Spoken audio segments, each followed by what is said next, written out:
right, welcome everybody. It's Tony Zayas here. This is another special episode of the SaaS Coach Show. This is one of our founders' interviews. And before we introduce today's special guest, I'll introduce Insivia's founder. We have Andy Helko with us. Andy, how you doing? Good to see you, Tony. I'm excited to do another show, and we've got a pretty fantastic founder that I've had the enjoyment of working with for the last couple months. Yeah, absolutely. So we'd like to introduce David Lecko from DealMachine. So David, welcome. Thank you so much, Tony. Excited to be here with Andy, who has in fact provided some really awesome coaching to us and recommendations that's given some cool results over the last few months. Yeah, it's fantastic. So I guess to get started and just dive in, I think, David, we would love to hear a little bit. Just tell us about your app. Tell us about DealMachine, and we'll go from there. Yeah. So DealMachine helps real estate investors find more deals. Specifically, it helps them execute a marketing strategy called driving for dollars, where they're looking for rundown houses that physically have the appearance of the worst one in the neighborhood. And so those are really valuable to real estate investors because you can buy a lot of marketing lists, but you can't buy a marketing list of actual physical distress. You've got to lay eyes on the property yourself. So if you're doing that yourself or even hiring somebody to do that, DealMachine makes that process a whole lot smoother, where you don't have to write down the address, mail the person, remember to follow up with the person, but the app would do all those basic things for you with automations and a nice map that you can click and look up the owner and send mail. Oh, that's awesome. I'm always interested, the place I like to start is the origin story. So, you're a superhero of the SaaS space now. What's the origin story? How'd you get started? Yeah. So I got started in 2016, and I had read Rich Dad Poor Dad. I was inspired myself to be a real estate investor, and I was working as a software engineer for this company. It was a product called Chapter Builder, and I had built that software with my partner Dave. We sold it really early on to this company in Indianapolis, so I was working for them. And so looking for my first rental property, I was told at the local meetup that you need to go driving for dollars, look for houses that look run down. And so I started doing that, but ran into a few hiccups along the way. Specifically, I had a list of 40 things on like a piece of paper, 40 addresses. It took me several weeks to put that together, but I couldn't mail it out to the property owners because all the online mail services required a minimum of 200 to have an order put together. So I was working on building my list up to 200. And, in the meantime, one of those houses actually changed hands and started being renovated. And I was like, oh man, I can't wait around to get to 200. I've got to take action immediately. And so that weekend, I put together a really basic tool that was just meant for my phone. And then I think 6 months later, I ended up putting it on the App Store, realizing, a couple friends wanted to use it too. And it organically kind of grew from there. Isn't that how it works, is that you typically have a pain, and if you've got the capability, you know how to solve it, and then it's so valuable to you that someone else finds it valuable as well? Absolutely. And there wasn't any research. I wasn't like trying to start a business. It kind of helped us jumpstart all those things because I was purely just trying to do this for myself. And I did. I got a $4,000 house that I renovated for like $60,000, and it's rented for about $1,100 a month now. So that was my own success. Like, that's all the success that I ever wanted from it. So I've been really happy ever since. Because obviously we've done a lot more than that too. Yeah. Well, it's pretty interesting that, I find founders that have a passion for the industry that their platform is in, or the software that they use expertise, obviously have a leg up over people that are just trying to, find a product and build something to build, for that sake. So Have you maintained your passion in the real estate industry, and has that fueled the growth, do you think, of your platform? Well, we've certainly had to mature and do a bit more customer focused research, but I've still definitely maintained my passion. I've got 10 rental properties today. I kind of slowed down the acquisitions of those to focus more on the software that was growing a lot faster. And I think that ideally I would love to start acquiring properties again myself. Yeah. So it's still, the passion's still there. It's always just been about prioritization of best use of my time. Isn't that hard as a founder and owner, is to really understand what the best use of your time is, and just to kind of switch off? How do you decide in your own business where you prioritize your time? Totally. Yeah. We've got distracted even this year where we were like, hey, I think, this app could work really well for this other industry. So let's hire somebody on, let's have them take our app and kind of port it, modify it. And that was the worst choice ever. We made the decision to kill it right before launch after, 6 months of investment. And it was the total right decision. I'm so glad we did that. And I think I see a lot of others get distracted, but not be willing to kill that off or even realize it. So we've definitely had some lack of focus and realized how bad that can hurt. So that's a great story, because that's how we learn and get better. How did you know to make the decision in a quite short period of time rather than allow that to drag on? Well, so I'll give you an example. One of these apps was going to be kind of like a watered down version of DealMachine that could be used for other industries like forestry, utilities. A bunch of other industries can use a map with property ownership information. And so we were attracted to it because we were like, this is going to be way less churn, because a lot of times real estate can be high churn because a lot of beginners are coming into it without the proper expectations or without the proper budget. And that's okay. But our solution was hey, let's go serve these other industries that may have less churn. And so we assigned it to one of our developers, Jared. So it was a quarterly goal. Jared was like, my OKR is going to be able to reproduce this app, and we're going to do that to reduce churn. And so he also had a responsibility of support requests that required a developer for DealMachine. And then we got to the end of the quarter and he never released the app because, he'd been doing a great job, but there's just so much attention needed on the main DealMachine platform, which, by the way, we also had OKRs to expand that. So it was just DealMachine itself is growing. We're expanding it. And Jared didn't even have enough time to do this secondary thing.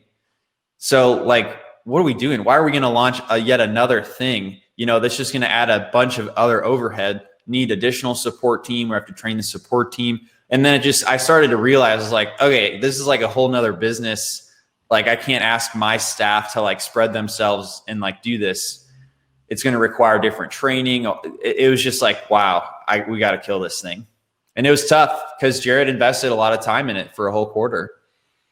Well, that's one of the things I see in companies a lot, is not willing to walk away from sunk cost.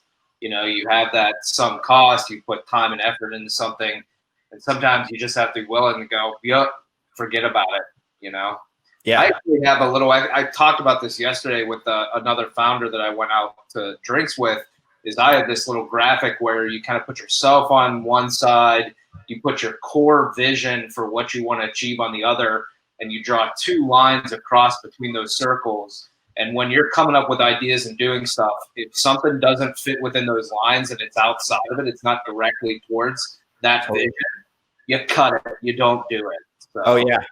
I even realized I didn't have the mental capacity to learn the lingo of forestry and roofing and all these other groups, where I was joining Facebook groups, doing research. And I was I'm just not as passionate about this. And it's going to I'm going to take a lot of mental capacity just to figure this stuff out and actually do it justice. So it was kind of even selfish for myself. I was I don't think I want to stretch myself out like this. So I'm kind of curious, was there a turning point for you? You talked about in the beginning, this was an app for yourself and you kind of threw it out there. at what point did it really become a product and a company and something that you wanted to like scale? Yeah. So I know that the person who gave me a big aha moment was, her name's Brittany Wicks. She lives in Texas, but she comes to Indianapolis once a month to buy 30 homes. And like at the time that really blew my mind. I was like, what? But anyway, she kind of like acquires properties for a turnkey provider. Okay. So she was their acquisitions person. She would come once a month to the auctions and buy 30 homes. And I knew her because she also ran a local meetup when she'd come here, and she'd educate real estate wholesalers on how much, she'd pay for certain properties. And when I told her about the app, she was like, oh, I'll spend $1,000 to try any new marketing method. Like it's very much, in our best interest to be trying the latest things. And so my jaw kind of dropped because, I'm not a salesperson, but I was like, she's like definitely a legit player, and she's willing to spend $1,000 without even seeing this thing. And I was like, all right, well, I have to figure out how to collect the payment, and then I need to figure out how to get it on her phone. So I was like, we hooked that up, and then I think I gave her a discount. I was like $750, but still it was like the first amount that I had ever charged myself, not working for a company. And so at that point I was like, oh, okay, I think this is proof enough. Like, I wanted it, she wanted it. Let's make this thing usable. And I contacted my now business partner, Dave, and I asked him if he wanted to jump in on this, 50% with me, get this thing on the App Store, redo it so it looks great. And that was the point. So that was, we formed the business in May of 2017. Oh, that's fantastic. I think overall, great story of like, finding a problem, going out and someone just telling your story, someone wanting to put money into that, and then figuring it out and building a business. You guys have built a fantastic company. So thank you. So just kind of on the other side, that sounds all great, and every, software owner and software founder, they look and they see these companies be successful. They think it's overnight. So tell me why it's not an overnight success. What have you, tell me the reality of it. What mistakes or barriers have you had, and what challenges do you tend to face? Yeah, well, man, so I guess I did make it sound kind of easy, but I lived for a whole year off of savings. And so that took years of sacrifice, because at the time I was like 27 and I had saved 40% of everything I made at every job along the way there. And I pretty much like depleted that for living off of it for a whole year to work on DealMachine, plus the like 10,000 or whatever dollars. So preparation there. And then also like, it's a really good thing that like my partner and I like grew up together. Like he's just wildly talented on the development side. And I know that's always like a huge barrier to get over for software companies. And I am a developer, but like I recognize he's way better than me. So I would say that preparation and sacrifice like on my side financially, plus like the luck of just like having a great relationship with somebody who's super talented technically are definitely factors for us. Would you recommend for other founders to find partners, or versus trying to do it on their own? I wouldn't really recommend jumping into a partnership with somebody you don't know well, because especially in real estate, people always like do that. And then it kind of like breaks up because they didn't take the time to like really get to know each other. People change, it's kind of more serious than being married if the business is a real legitimate business. And so the advice I give is like, go to Upwork, spend $500 or $1,000 creating like a minimum viable product, and then actually like sell some stuff and prove to yourself that this is something people are willing to buy, gather feedback, and then either spend more of your own money or just like fundraise. That would be or get a loan. That would be my recommendation. Excuse me. But there was one point I wanted to address was, I think one reason why we've been so successful in our industry is because there are a lot of people who believe heavily in multiple streams of income, which aren't bad, but I think they go on to diversify their streams of income way too early. For example, like there's like, now that we've like approached like 10 million ARR and we've been there for a little while, like 7 copycats, literally just exact clones that use the same exact language on their app, their ads and their websites and their app store listings have come out. And a majority of them are just individuals that have 5 other businesses already. So there's not as much focus as we've had on making one thing really great. And I think that is why we've had the success that we've had. So how do you maintain that with all these, people coming off the street? And I'm sure that happens in the software space all the time, is that, people are coming up with new things. How do you stay ahead? How do you, make sure that you're growing? Well, I'd be lying if I didn't say it affects me, and I just listened to a SaaSer podcast. I forget who it was. It was a recent episode. And the guy was saying like, this happened to them and like, it literally didn't make any difference. So he wished he wouldn't have worried so much. And so if I think about it, in the last 2 or 3 years, there's been always like somebody, right? Somebody that's like, ooh, that's really making me upset or worried. And then like it changes like months later. So I think I finally felt more comfortable still keeping an eye out, but like not getting worried. And one thing that really helped me is this quote, like the amount of uncertainty that you are able to deal with in your life is proportional to the quality of life that you can have. And so having a really successful business is, part of that is going to come with a lot of copycats. And so I think that my focus is like better to focus on our mission, and their mission is just to copy us. So there's no way they can get ahead if they're just copying us. So as long as we focus on our mission and we execute that really well, we'll always be ahead. And so that is what I have told myself and what we focus on. Yeah, I think we had a call probably a couple weeks ago where you were worried about something, and I asked, and you said that quote. You're like, I just went out to my pool and just sat in it and stopped worrying. Yeah. So I mean, you're living it for sure. I believe it. So tell us a little bit about a challenge. You did mention a little bit into that space of like, it wasn't as simple as it seemed, but were there any like like major mistakes or, big barriers that you hit somewhere along the way? The biggest problem is actually what we hired you to help solve. Mm. And that was, we hit a growth ceiling because our monthly churn rate was too high. And it's still something that we've got to keep staring in the face to get down much lower. But I believe when we came to you, it was about like 15%. And then last time I checked, it was around like between 10 and 12. And so if it went from 15 to 7, I knew going in, I was like, oh, this is like a $50,000 a month problem. So like already like there's thousands of dollars being saved and retained. And so thank you. I know the biggest project that we did with you guys that really helped was addressing our passive churn, which is like credit cards being failed. And then also this dashboard, because you guys said, hey, when you like start DealMachine, you just go to this map and there's like not a lot of instruction on what to do.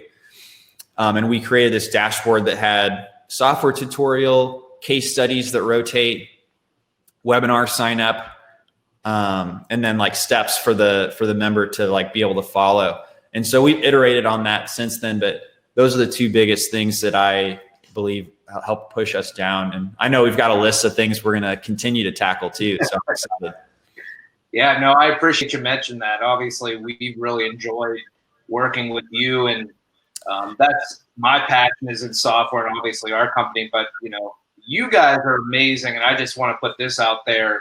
We work with a lot of people in this space. I think you guys are amazing that we bring ideas and 3 days later your team's already showing us examples of, okay, this is what it can look like, and we're going to have it launched in 2 days. And that kind of turns into a question of, how have you purposely developed such an agile, like quick culture to take an idea on a Wednesday that we have in a meeting, and next Wednesday say, what do you guys think about launching this tomorrow? Yeah. Well, in terms of our culture, there's a trade-off, and we've definitely aligned it, at least initially, to be a speed advantage. So our developers, like, they just commit to master and they're careful, and we can't keep doing that. We'll eventually need to have more mature processes. And also, hiring a third party to fix a problem, when they say something, that carries a lot more weight than an internal team member saying we need to do this or fighting for doing something. And we definitely saw that, because Elise joins our calls with you and me, right? She's our customer success manager, definitely has some product recommendations all the time. And we've always pushed those off to say, like, I think those are really great ideas, and thank you, but we're building this other thing, and everybody's really busy building this other thing right now. So we are not going to do that right now. But then we hired you, and you said like similar things that Elise said. And then the conversation was like, hey, like, we should listen to what Incivia is saying, because we're paying them to tell us what to do. So we need to do it. And so it was just weird to see that happen, but certainly a learning experience. And that's definitely a big reason why stuff happens so quickly. Yeah. No, I mean, I think that's common. We've dealt with marketing companies for years in marketing. You always hear the marketing manager say, I need you to come in and tell the boss exactly what I said, because he's not going to listen to me unless you say it. So, I mean, it's just one of those things that I think when you're paying somebody to come in with an outside perspective, it adds more weight to it. So It's interesting. So what kind of inspires you every day to get up and do this? Like, what keeps you passionate? What keeps you, motivated at the energy level that you are? Because I feel like you're always at a great energy level, but what keeps you there? Thanks. Well, at first it started off where I was like dreaming of, I don't know, something like growing up was like I'm going to fight and actually have financial freedom and like be able to have like a nice house and a nice car that I want to drive and like go on trips when I want to. And then my parents got kind of worried when I got into real estate, and they were worried about the risk that would intake. So then it changed to like, okay, I want to prove my parents wrong and anyone else wrong who would laugh at like the idea of like doing whatever I said I was going to do. And now like all that's been done. I've got a great house. My parents like love that I went into real estate. I've been able to like buy them treats, like going to see Elton John or Paul McCartney and stuff like that they really enjoy, and I enjoy doing with them. But now it's more of, and I had a period where I was like, okay, I'm kind of happy and satisfied, so I'm gonna kick back a little bit. But now it's more like I'm building my own person. I'm building myself. That's like the most valuable asset, is yourself.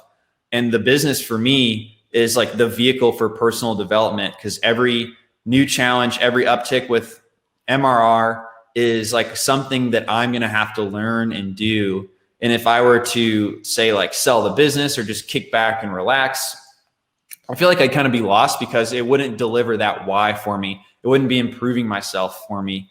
So that's my current why, is I'm kind of like afraid of not becoming the best version of myself that I can be. And that keeps me going.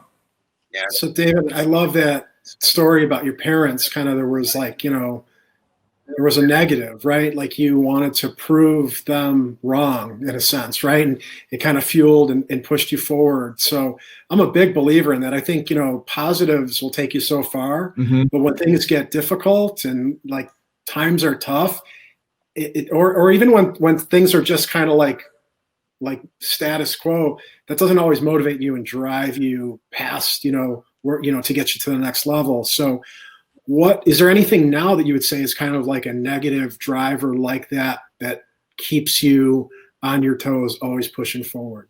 Oh yeah. So there's like a recent copycat that came out that some people who I would assume are like my friends, it like kind of like covertly like made. So I was like, dang, I guess I would appreciate like a heads up, if we had that kind of friendship that I thought we have. And so that's not my primary motivator, but like when I'm thinking about like bigger moves that we want to make, I'm really fueled by like, oh yeah, like they definitely wouldn't be able to do that. I think that's healthy or not, but that's no.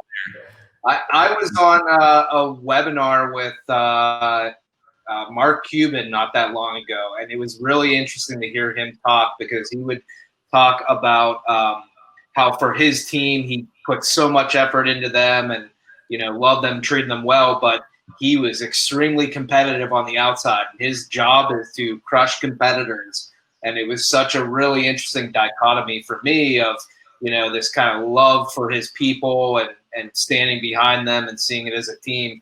But then the outside world, look, we're in a game and we're all fighting to win, and that's just the way it is. So yeah, I'm totally on board with it. I actually put a list together not too long ago of kind of those type of people to prove me wrong list. And I told my wife about it, and I told her, like, you'd be kind of surprised at some of the people that are on there. And to your point, David, there's some of those people that are out there that you might think are friends and then whatever, but those are the ones sometimes that motivate you more than anybody else. So yeah, it's pretty interesting. Was there, a couple more questions. Was there any like major catalyst or turning point for growth in the business, like something that really just drove that hockey stick up for you guys? Yeah. So early on, I started going to conferences, real estate investor conferences, and serendipitously, I ran into somebody who's the biggest person on YouTube and in our space now. And he had no followers when I first met him. So his 5th blog he made about DealMachine, he really liked the product and he had already picked it up himself. But like, we definitely rose along with his popularity because of those videos that he made. And then it caused other people to kind of mimic what he's doing. And so, well, he's promoting DealMachine. So then others kind of fell in line with promoting DealMachine. So partners were and are a huge part of our growth, affiliate partners. And so a strategy that has worked really well for us, that was pretty serendipitous. You could certainly put yourself in the places for that to happen, right? You can only control what you can control, and that's going to the conferences and meeting people like that. But I would say, like, if you can score the biggest, influencer or the fastest growing influencer in your space, you'll reap the benefits of others just falling in line and like mimicking that. And that'll be really good for your business. You know what? When I think about, you talk about the copycats and thinking about they can't do this, and they're probably sitting there and going, "Wow, David's so lucky. He really is just lucky. He just stumbles into this."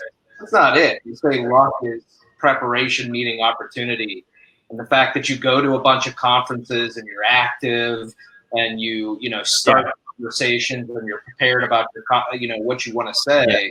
I disagree. That's where there's a lot of people out there that look at successful folks and say, man, they're lucky. That's not the case. Yeah. Well, I am lucky, but I also did a lot of work, and it's always a combination of the two, I feel. Yeah. Yeah. Cause I had an app and I went to all the conferences. So right. The preparation was ready for that to happen.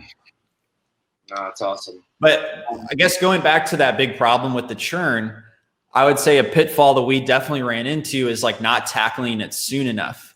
So my one of my other mentors, he told me about this thing called a growth ceiling, and I ignored it for like over a year. We were just growing so fast, the churn, the 15% churn, we didn't feel it, because every month was like, wow, 15% growth this month. Wow, 15% growth again this month. It was just like, what are you talking about, a growth ceiling? That's silly. We're better than that. But then it finally caught up to us. And it always will. There'll become a point where you just can't outsell the number of people that are dropping off, and you've got to fix that churn. So if there was like a do it again, I would have definitely brought you in like a year sooner. I can't say I don't disagree. We're not even pushing you, but no, it's been great. I that's what I love about us working through Churn with folks is it's very tangible. It's something that you can sit and say, okay, if we make this change, we can see in these analytics that something's improved, and we can tie that to revenue and dollars. And so I love working through stuff that has such a concrete impact to a business. Mm-hmm. Absolutely, you got to measure it.